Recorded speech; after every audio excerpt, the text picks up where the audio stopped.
BFM Business, Innover pour l'emploi, spécial Salon du Travail, Michel Picot.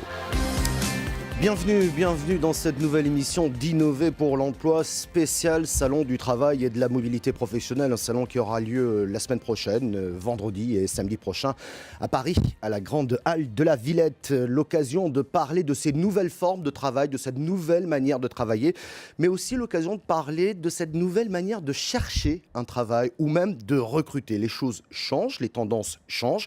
Nous en avons parlé à plusieurs reprises sur cette même antenne et nous continuons d'en parler aujourd'hui avec nos invités. Antoine Joutot, bonjour. Bonjour. Directeur général du Bon Coin, nous avons eu, je le disais, à l'occasion, ensemble, lors du dernier trimestre 2016, d'aborder toutes ces questions consacrées à l'emploi et toute l'innovation qu'il y a autour. Et je rappelle que votre site propose 300 000 offres d'emploi et vous avez donc un regard très aiguisé, si j'ose dire, sur ce marché-là.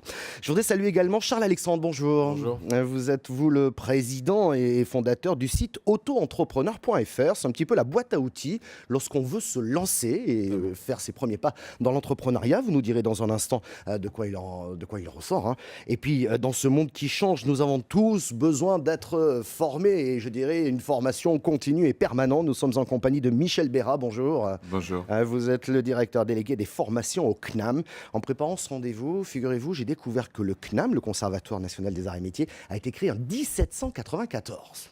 Ça veut dire que depuis ce moment-là, on se forme. Cher Michel, c'est de très longue histoire. En fait, nous avons une figure légendaire qui est l'abbé Grégoire, qui a eu un côté absolument visionnaire dans cette France bouillonnante de 1794 et qui, à l'époque, avec l'ensemble des acteurs qui constituaient la France, a conçu en même temps, c'est très important de le savoir, les écoles normales, l'école polytechnique et le CNAM, chacun avec une mission très spécifique. Et dès le départ, dès 1819, le CNAM était en réseau au combat pour former l'ensemble du peuple de la France sur des défis industriels, etc. C'est important de dire ça parce qu'on verra aussi l'importance de la formation aujourd'hui dans un monde du travail qui n'arrête pas d'évoluer, qui bouge et il faut se remettre en permanence, je dirais, dans le coup pour rester employable et compétitif. On l'a souvent dit sur cette antenne, le monde du travail change, la manière de travailler change. Antoine Joutot, vous qui observez de près à travers le site Le Bon Coin, qu'est-ce qui vous a marqué le plus? Qu'est-ce qui a changé finalement? Je pense que ce qui est en train de changer, c'est qu'on est en train de vivre une énorme révolution numérique qui est en train de bousculer les habitudes des Français dans leur mode de recherche, d'emploi, mais aussi une révolution culturelle des entreprises qui sont obligées de s'adapter, d'adapter leur métier au métier du numérique. Voilà. Donc, je trouve que c'est ça qui est le plus marquant. Et l'année 2016 est une vraie année d'accélération sur ce sujet. Et probablement que 2017 sera dans cette même ligne. Ce qui veut dire, très concrètement, que tout ça change. Ça veut dire que lorsqu'on recherche un emploi, il faut s'adapter. Il ne faut peut-être plus faire une petite annonce telle qu'on pouvait la faire avant. Et lorsqu'on est un recruteur, il faut aussi s'adapter et être séduisant. Alors clairement, il y a les deux protagonistes de l'affaire. Il y a le candidat d'un côté qui aujourd'hui ne peut pas mettre de côté sa présence sur Internet, sa visibilité personnelle, c'est-à-dire à la fois répondre à des petites annonces, mais aussi avoir aussi un profil sur les carrefours d'audience qui lui permettront de trouver un emploi. Et puis il y a les recruteurs qui aujourd'hui sont face à des pénuries de profils, mais aussi à des candidats qui sont, notamment dans les nouvelles générations, à la recherche de nouvelles tendances, de plus d'aménagement du temps de travail, de plus de confort. Voilà, donc c'est une vraie révolution qu'on est en train de vivre et d'ailleurs elle va s'accélérer dans les prochains mois puisqu'on voit bien que ça va être le débat de la présidentielle et aussi le sujet de préoccupation numéro 1 des Français. Ouais, et c'est vrai que ça change parce qu'on s'aperçoit aujourd'hui qu'il y a énormément d'offres disponibles sur le web. Il y en a à peu près combien? 600 000, on peut dire ça? Oui, on parle de 5 ou 600 000 présentes en un instant T. Et qu'en face, le chômage ne baisse pas. Voilà, ça reste toujours c'est quelque chose d'assez paradoxal, notamment les métiers commerciaux et les métiers d'ingénierie. Vous savez que c'est des métiers à forte carence et aussi tous les métiers autour de l'artisanat, de l'industrie, du bâtiment, etc., ont beaucoup de mal à recruter, alors que parallèlement, on a plusieurs millions de chômeurs. Voilà, donc il faut se poser les bonnes questions qui est de dire, pour faire baisser cette courbe du chômage, il faut résoudre cette fameuse équation qui est de dire, les Français sont probablement pas très mobiles aujourd'hui, donc il faut en tenir compte. Donc c'est un critère géographique. Ensuite, il faut les faire monter en compétences, à travers la formation professionnelle. On va en parler, oui. Et puis, il faut trouver les métiers correspondants. Voilà, donc il faut résoudre cette équation à 3 niveaux. Ouais. Alors, avant de parler de formation, beaucoup de jeunes, de plus en plus souvent, on l'a remarqué ici même dans cette émission, ont envie d'être leur propre patron, se lancer. Charles Alexandre, le statut d'auto-entrepreneur a-t-il toujours la cote ? Écoutez, il a la cote, puisqu'aujourd'hui, les auto-entrepreneurs, enfin, le nombre d'inscriptions, c'est à peu près 20 000 créateurs par mois, donc ce qui est, qui est quand même très important et qui représente aujourd'hui quasiment la moitié de la création d'entreprises en France. Ça, c'est les premiers chiffres. Ensuite, on a pu constater quand même pendant les dernières années qu'il y a eu un léger ralentissement par rapport à l'espèce de boom du début, notamment à cause de difficultés réglementaires. On a imposé plus de règles, ce qui nécessairement fait que les gens se sont posés plus de questions. Et j'allais dire, on a créé des freins un peu artificiels. Mais oui, aujourd'hui, c'est un statut qui, par sa diversité et par, j'allais dire, l'ensemble des réponses, c'est une vraie solution pour beaucoup de réponses. Une réponse pour ceux qui ont envie d'avoir un complément de revenus, pour ceux qui ont envie de créer leur propre activité, effectivement, notamment les jeunes, qui aujourd'hui sont aux portes du marché de l'emploi, et un marché de l'emploi, comme vous le disiez, qui est quand même assez réfractaire, où il y a quelques difficultés, notamment au niveau de la formation d'ailleurs. Et j'allais dire, l'auto-entrepreneuriat, en fait, c'est l'entrepreneuriat pour tous, et ça a rendu accessible à tous l'entrepreneuriat, en fait. C'est la meilleure façon, selon vous, pour se lancer? La meilleure venant de moi, je vais forcément vous dire oui. Non, après, on a une chance en France, c'est d'avoir un panel de solutions qui est en fait extrêmement vaste. Et j'allais dire, c'est une équation personnelle ensuite que les gens doivent résoudre, qui est de placer le curseur en fait entre flexibilité, liberté, et de l'autre côté sécurité.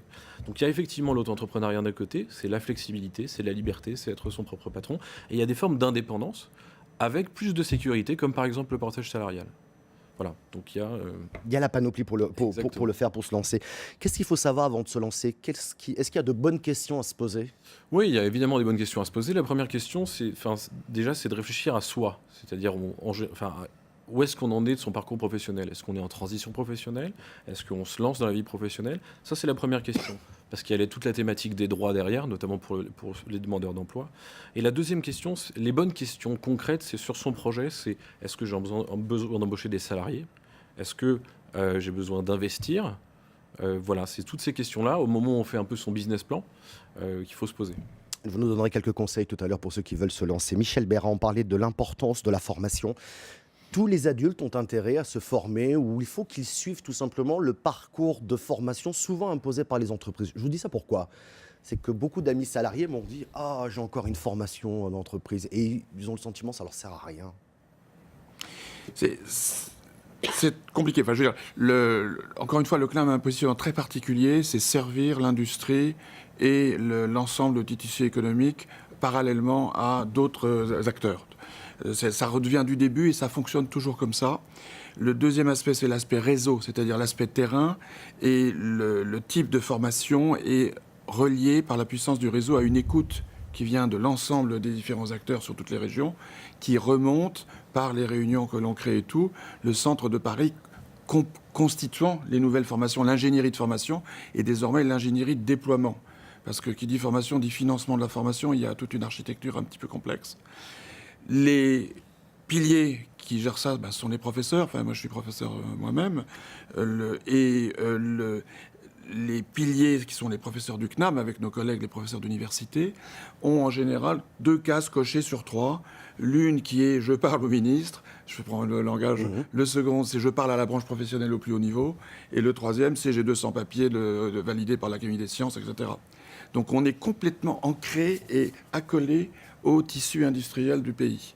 Et on a à la fois un pied dans la tradition, c'est-à-dire que quand on va nous parler de former un pâtissier dans un métier de bouche, ou quand on va parler de former un mouliste dans l'industrie, etc., on va savoir répondre. Et en même temps, on a toujours été, historiquement, sur l'invention de la radio, sur l'invention des autoroutes numériques, etc., en tête. Et tout de suite, quelques années après, mécaniquement, le CNAM proposait une ingénierie pédagogique, une innovation pédagogique adossée à ça. Donc notre tissu, qui a une vascularité très profonde grâce au réseau, qui peut se mobiliser. Michel Debré l'avait très bien compris en 1945 quand il fallait reconstruire la France, dans les 30 Glorieuses, parce qu'on avait mis au terrain tout de suite, dans la moindre école, dans le moindre truc, des professeurs débarquaient, étaient formés de formateurs. Donc on sait le faire. C'est une sorte d'arme secrète de la France pour l'éducation absolument extraordinaire.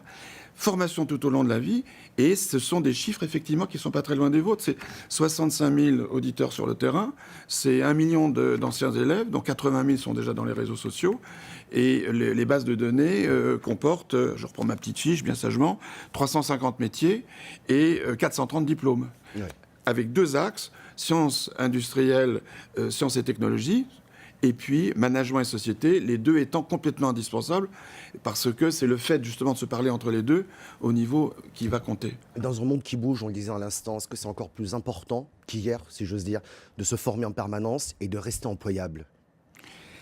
Pour rester employable, c'est le secret de l'enseignement tout au long de la vie. C'est-à-dire que si vous êtes un auditeur du CNAM et quelqu'un qui a à la fois une certaine discrétion, une certaine motivation, vous parliez justement de quelqu'un dans son entreprise, je ne sais pas trop comment il fait, et bien sûr, les UE, il va choisir ce qui lui plaît, on va l'orienter, il va pouvoir utiliser une arme très puissante qui s'appelle la VAE, la validation des acquis d'expérience. Moi, j'en ai vécu une en tant que prof sur un master dont j'avais la direction. Eh bien, on a vu quelqu'un arriver d'un pays ami de la France et on lui a validé les 2/3 de ses unités d'enseignement parce que des spécialistes sont venus le questionner et d'un seul coup, pof, il a grimpé, il a gagné des années. Donc, en permanence, c'est remettre les gens, les remettre dans la confiance. Et encore une fois, c'est coupler la tradition et la veille et l'écoute de ce qu'il y a de plus innovant en matière numérique. Si vous aviez un conseil à dire à quelqu'un qui est en poste ou qui cherche un emploi, c'est aller au CNAM, formez-vous, rentrez dans le jeu. C'est de rejoindre le réseau du CNAM via tous les centres d'écoute que nous avons en région, etc. Et de regarder via le... C'est un atout, quoi. C'est un atout pour rester compétitif. Et après, on va l'accueillir, on va le protéger. Nous sommes aussi au travail pour protéger ceux qui sont frappés par la violence de l'innovation numérique dont parlaient mes 2 amis ici. Nous avons des gens qui sont quelque part dans l'incertitude, et donc le côté de protéger, le côté d'accompagner et de compléter, c'est une des missions fondamentales du CNAM auquel je crois. Ouais. Et Charles-Alexandre, si vous deviez donner un conseil à tous ceux qui se posent la question, à se dire je vais me lancer, mais j'ose pas. Déjà de se renseigner, pour rejoindre ce que vous disiez, c'est-à-dire qu'il y a 2 sujets majeurs quand on se lance en tant qu'entrepreneur, et j'allais dire en règle générale, et a fortiori encore plus pour l'auto-entrepreneuriat, puisque c'est des gens qui sont moins diplômés. Le premier sujet, c'est d'être accompagné, c'est-à-dire de s'informer, d'être accompagné et de se protéger en tant que chef d'entreprise. C'est le grand débat qu'on voit et qui aura lieu au moment de la présidentielle sur l'accompagnement, j'allais dire, de protection sociale des dirigeants, l'auto-entrepreneur étant un dirigeant. Mais globalement, il faut avoir confiance en soi et il faut avancer. Là, en même temps, il y a encore des progrès à faire pour la protection de tous ces indépendants. On en a parlé à plusieurs reprises. Absolument, la problématique de gestion du RSI, du changement d'un régime à l'autre, voire d'avoir même les 2 régimes en même temps. Voilà, tout ça n'a pas été tranché parce qu'à l'époque de la création de ce statut, personne n'envisageait ce qui allait se passer. C'est-à-dire cet engouement énorme pour l'auto-entrepreneuriat, comme on le voit aux États-Unis. On parle d'un salarié sur 3 aux États-Unis qui est en auto-entrepreneuriat. Donc si ce phénomène arrive sur la France, il va falloir structurer et adapter notre régime social et fiscal à cela. Voilà, et on voit que les choses changent. Michel Bérin, conseil, j'ai bien compris, formez-vous tout le temps, en permanence, c'est ça en fait. Laissez pas passer le train. C'est soyez à l'écoute, et si vous voulez être auto-entrepreneur, comprenez qu'il y a à la fois effectivement cette besoin de formation sur toute la technologie, l'auto-entrepreneuriat, toute l'ingénierie juridique qui va avec, etc. Enfin, moi, je suis très proche de Chouzé-sur-Loire parce que j'ai ma maison là-bas et je vois les gens du coin qui ont leur petite PME et je vois les différentes étapes de croissance de leur PME. À un moment donné, ils ont différents besoins de formation. Mais à chaque fois, il faut qu'il y ait un ancrage métier solide, que ce soit un tailleur de pierre ou que ce soit un frigoriste qui va devoir se former. Et s'il veut monter sa petite boîte, eh bien, il faut qu'il ait un ancrage scientifique et technique. C'est là où le CNAM a quelque part, je pense, la double capacité, côté management société et côté scientifique et technique, d'apporter quelque chose d'original. Voilà donc 2 aspects que l'on voulait vous présenter et vous dire. Les enjeux de la formation, ça c'est important. On peut aussi se lancer, c'est tout à fait faisable. Déjà, la première étape, être auto-entrepreneur. Puis quand ça marche bien, après vous devenez une SARL, etc. Et c'est encore plus jouissif, j'ai envie de dire. Mais ça veut dire qu'on a bien grandi. Et ça, c'est plutôt agréable. Merci Michel Bérard, merci Charles-Alexandre. Innover pour l'emploi, spécial Salon du Travail sur BFM Business. émission spéciale Salon du travail et de la mobilité professionnelle qui aura lieu vendredi et samedi prochain à la Grande Halle de la Villette à Paris. BFM Business est partenaire et nous avons saisi cette occasion pour vous parler effectivement du travail, le monde qui change. Et puis nous aurons même aussi l'occasion de voir s'il est intéressant d'aller travailler ailleurs dans un autre pays comme le Canada. Antoine Joutot est toujours avec nous, il est le directeur général du site Le Bon Coin et nous ont rejoint Louise Van Winkel. Bonjour. Bonjour. Vous êtes responsable promotion francophone au service de l'immigration à l'ambassade du Canada et vous nous direz dans un instant s'il fait bon aller travailler au Canada et comment on peut y aller. Votre objectif finalement c'est de nous aider, de nous accompagner, de nous prendre par la main pour y aller? Absolument. Absolument, vous nous direz dans un instant. Alors si le Canada c'est un peu trop loin, vous pouvez toujours travailler dans une de nos belles régions en France. À vos côtés, nous sommes en compagnie de Jean-Yves Hugon, bonjour. Bonjour. Vous êtes le vice-président délégué à l'attractivité du territoire de Châteauroux Métropole. Et je voudrais également saluer Jean Dédier, bonjour. Bonjour. Vous êtes le président fondateur de We Take Care. C'est une association, quel est l'objectif ? L'objectif, c'est d'aider les jeunes dans leur parcours vers l'emploi en capitalisant sur leur goût du numérique et en aidant les conseillers finalement avec des ressources pédagogiques complètement conçues pour eux. Ouais. Antoine Jouton, on évoquait ce monde qui change, ce monde du travail qui change. Est-ce qu'on a une liste des secteurs qui recrutent aujourd'hui ? Et oui, elle est malheureusement assez longue. Donc c'est plutôt bien. Malheureusement et positivement. Malheureusement parce qu'aujourd'hui, on parle de centaines de milliers de postes qui par an ne sont pas pourvus en France. Je prends l'exemple du Bon Coin. L'année dernière, on n'a pas pu pourvoir 30 postes, donc c'est assez important. Mais je ne suis vraiment pas du tout le seul dans ce cas-là. Dans la liste des secteurs, ce sont les secteurs que vous entendez tous les jours. C'est-à-dire des secteurs qui sont sensibles à la main-d'œuvre, dans la restauration, dans l'hôtellerie, dans les métiers du bâtiment, mais aussi des métiers qui sont structurellement très gros recruteurs en France, c'est-à-dire tous les métiers autour du monde du commerce, de l'ingénierie, de la recherche et développement, qui aujourd'hui n'arrivent pas à pourvoir leur position. Et ça, c'est sans parler des métiers que l'on ne connaît pas. Alors oui, en effet, vous savez que nos enfants aujourd'hui, enfin ceux qui sont en train de naître en ce moment, dans 20 ans, aujourd'hui, les métiers qu'ils feront n'existent pas.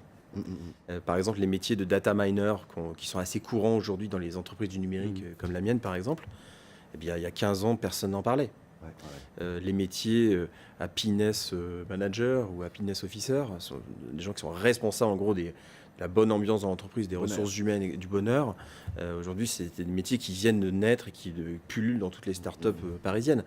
Tous ces métiers-là, aujourd'hui, n'existaient pas il y a 15 ans. Et donc, dans les 20 prochaines années, beaucoup de métiers scientifiques vont être créés parce que notre monde est en train de se digitaliser complètement. Eh bien, ces métiers sont à inventer, donc il faut être optimiste. Dans ce monde qui change, ça sera enfin, j'ai d'autres questions, mais on avait évoqué dans cette même émission, Antoine, la fin du CDI, c'est-à-dire une autre forme de travail. On l'a évoqué en première partie de cette émission, de plus en plus d'indépendants. On s'y achemine ? On s'achemine, en tout cas... Ce sont des salariés, sont en CDI aujourd'hui. Oui, et heureusement, parce qu'aujourd'hui, le CDI crée un confort quand même personnel qui est aujourd'hui encore une norme aujourd'hui dans un certain nombre d'éléments sociaux, qui est de dire si vous voulez emprunter, si vous n'avez pas de CDI, c'est compliqué. Voilà. Donc aujourd'hui, c'est vrai que l'avenir du CDI est en train de s'étioler un petit peu. Il s'étiole parce qu'aujourd'hui, l'économie est en train de demander plus de flexibilité. Et donc, il faut réinventer cette flexibilité. Il faut la sécuriser, entre guillemets. Donc, ça peut passer par l'auto-entrepreneuriat, mais aujourd'hui, avec les contraintes qu'il a, on sent bien que fiscalement et socialement, il va falloir faire beaucoup d'efforts pour réformer ce statut. Le CDI n'est pas mort, mais il va falloir l'adapter pour que notamment les industries, ceux qui ont des fortes activités saisonnières, puissent s'adapter, adapter leurs activités au quotidien. Louise Van Dinkel, ça change aussi au Canada à ce point. Il y a plus d'indépendants aussi. Ça change, mais je pense que la flexibilité est dans notre marché du travail depuis longtemps. Il y a une seule caisse d'assurance maladie, il y a une seule caisse de retraite gouvernementale, donc on peut cumuler un emploi comme ce qui serait en France auto-entrepreneur, un mi-temps salarié, différentes sources de revenus, et on peut changer. Elle est là la solution. Pourquoi on est allé chercher des choses, nous, des usines à gaz, comment on sait les faire ? Il faut que les gens soient flexibles aussi. Ouais. On ne se présente pas de la même façon à un employeur, on ne dit pas « bonjour, je suis Bac+5 », on parle de ce qu'on sait faire et ce qu'on peut apporter à l'entreprise ou à l'organisation dans laquelle on veut travailler. Donc, la flexibilité, je pense, ça commence dans la tête du demandeur d'emploi et il retrouvera le pendant, le miroir à ça dans l'entreprise. Alors dites-moi, pourquoi irais-je travailler au Canada ? Cette flexibilité, le dynamisme, je pense, du marché du travail. On est à un taux de chômage d'à peu près 7 % au niveau national, aussi bas que 5 dans certaines régions. Beaucoup de départs à la retraite, beaucoup de nouveaux métiers, beaucoup de création d'emplois aussi. Et on peut changer si on a envie. C'est pas tel diplôme mène à telle carrière. On n'est pas dans cette optique. C'est ce qu'on sait faire, le savoir-être aussi, et ce qu'on peut apporter à une équipe. Alors ça veut dire que vous cherchez des profils très spécifiques. Tout le monde ne peut pas aller postuler au Canada, si? Alors, il y a des employeurs qui vont venir recruter. C'est dans les domaines qui ressemblent pas mal à ce qui est en pénurie ici aussi, beaucoup en haute technologie, beaucoup dans des domaines auxquels on ne songe peut-être pas, petite enfance, surtout en français et en dehors du Québec, puisque nous sommes très nombreux à être francophones, mais pas québécois. Et là, le français est vraiment un atout sur le marché du travail dans plein de domaines, que ce soit commerce, éducation ou autre. Il y a vraiment beaucoup de domaines qui recrutent. Et puis, il y a la possibilité, une fois sur place, de progresser rapidement également. C'est compliqué d'aller au Canada? Alors, vous délivrez facilement des visas? Enfin, vous dites un permis... J'en sais rien, mon frère. Vous parlez de permis de travail. Alors, il y a des permis de travail temporaires qui peuvent mener à la résidence permanente. Il y a, par exemple, les programmes de mobilité des jeunes. 14 000 places à nouveau cette année pour les jeunes français. On est jeunes jusqu'au 36e anniversaire, donc c'est 18-35 ans. Bon, ben... Pas pour nous. On peut rater, là. Voilà.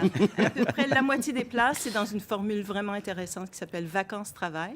Comme le nom l'indique, 2 ans de liberté au Canada. On prend un emploi, plusieurs emplois, on bouge. Donc ça, c'est très attractif, beaucoup de succès. Mais d'autres, c'est pour les jeunes étudiants qui veulent faire des stages, les jeunes professionnels. Mais la plupart des gens qui vont immigrer au Canada, qui vont obtenir le statut de résident permanent, n'ont pas forcément une offre d'emploi. Là, c'est sur la base des compétences qu'ils apportent. Compétences linguistiques, donc le français, c'est déjà acquis. L'anglais s'améliore beaucoup en France. Ce sont les années d'études, les années d'expérience professionnelle, tout ça qu'on va regarder pour voir si on a le bagage pour réussir au Canada. Jean-Yves Hugon, c'est intéressant, cet exemple. C'est très intéressant. Je trouve que je connais le Canada. Ouais. Non, mais on se dit, pourquoi en France, on a tout compliqué comme ça, à ce point? C'est vrai, vous avez raison. Pourquoi faire simple quand on peut... Voilà. Bon, on a bien trouvé pour faire compliqué chez nous. Je rappelle que vous êtes vice-président délégué à l'attractivité du territoire de Châteauroux Métropole.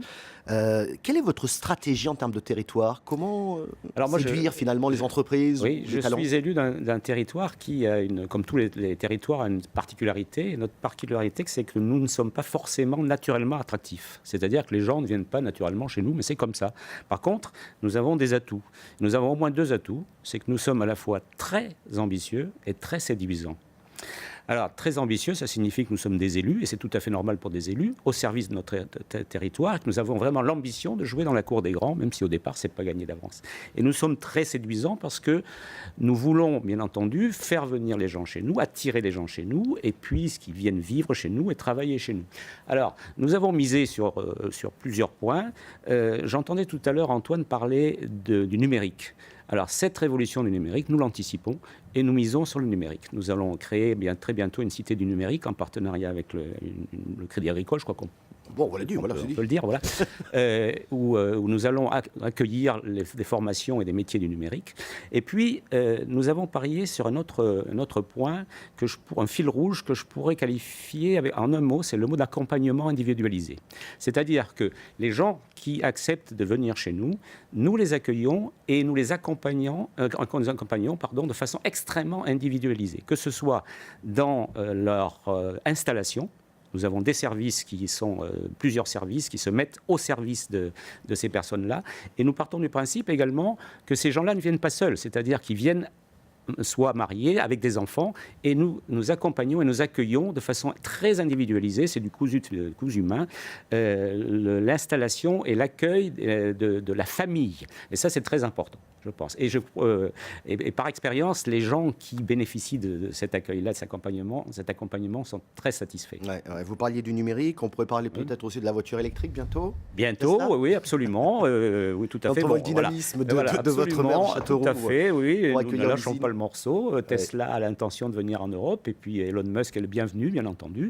Et puis je discutais tout à l'heure avec Antoine, si Le Bon Coin veut se délocaliser, il est aussi le bienvenu à Châteauroux, nous l'accueillerons, bien entendu. Voilà. Et une spécificité de Châteauroux Métropole, c'est un des rares territoires en France où, écoutez bien, où les transports en commun sont gratuits. Ça n'est pas si fréquent. Voilà.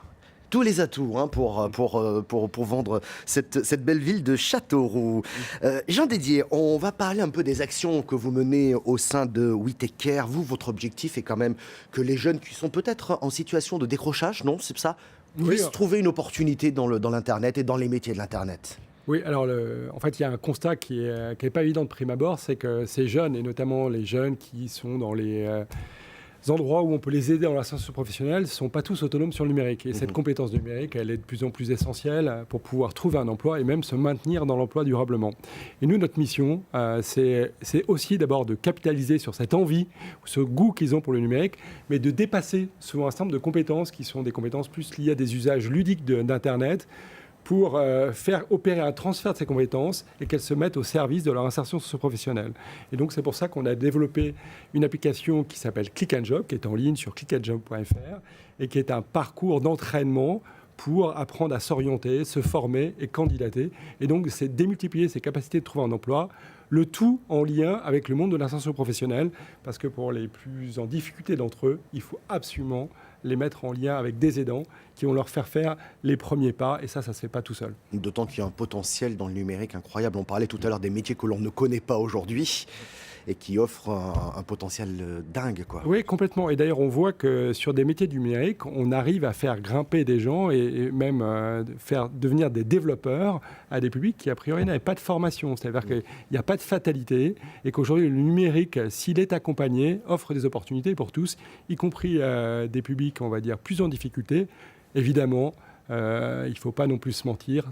Tous les métiers de la technologie ne seront pas accessibles pour ces publics-là. C'est clair, c'est clair. Vous avez bossé, je crois, sur Emmaüs Connect, c'est ça aussi ? Alors oui, je dirige aussi Emmaüs Connect. Vous dirigez, pardon. Voilà, en fait, on a un réseau qui accueille des publics. Donc, on a accueilli jusqu'à présent 25 000 personnes qu'on équipe et qu'on forme au premier pas. Ça, c'est le Emmaüs Connect. Et on a We Take Care qui développe des services numériques. D'accord. Et pour lequel elle s'appuie sur des réseaux, dont Emmaüs Connect, pour pouvoir aider les publics et développer leur autonomie numérique. Et là, les jeunes peuvent venir frapper à votre porte pour essayer de raccrocher les wagons, bien entendu. L'idée étant, c'est qu'on s'appuie sur le plus possible sur les structures existantes qui font un travail remarquable, et je pense notamment aux missions locales qui ont participé de manière très dynamique à la conception de notre produit. Pour terminer, Louise Van Winkel, qu'est-ce que vous me diriez pour que j'aille au Canada ? Venez nous voir au Salon du Travail. Ça, c'est déjà une première chose. Suivez aussi le numérique réduit les distances. Donc, beaucoup d'offres d'emploi sont disponibles, des outils sur Emploi Store, par exemple, qui aident les gens à partir de l'étranger, de la France, à commencer à aborder le marché du travail au Canada. Beaucoup de webconférences que vous trouverez aussi sur le site de l'ambassade à france.gc.ca. Voilà. Et pour vous, pour aller à Châteauroux ? Eh bien, venez nous voir au Salon du Travail et de la Mobilité. Ah bah, oui. Bon, d'accord. On va venir vous voir. Voilà, venez aussi nombreux, au moins, sinon plus nombreux que l'année dernière. Et je voulais peut-être rajouter un point. Nous avons une politique foncière extrême, très rapidement, très intéressante. Nous avons 300 hectares de foncier immédiatement disponibles dans une zone labellisée haute qualité environnementale, sur une zone qui s'appelle Eurocity avec un S, parce que Châteauroux est en train de devenir le hub sino-européen, donc de collaboration sino-européenne. Merci beaucoup d'avoir participé à cette émission. Vous l'avez compris, si vous voulez plus d'informations, rendez-vous au Salon du Travail et de la Mobilité Professionnelle. C'est à Paris, vendredi et samedi prochain. C'est précisément à la Grande Halle de la Villette, dans le 19e arrondissement à Paris. Merci de votre fidélité, à bientôt. Innover pour l'emploi, spécial Salon du Travail sur BFM Business.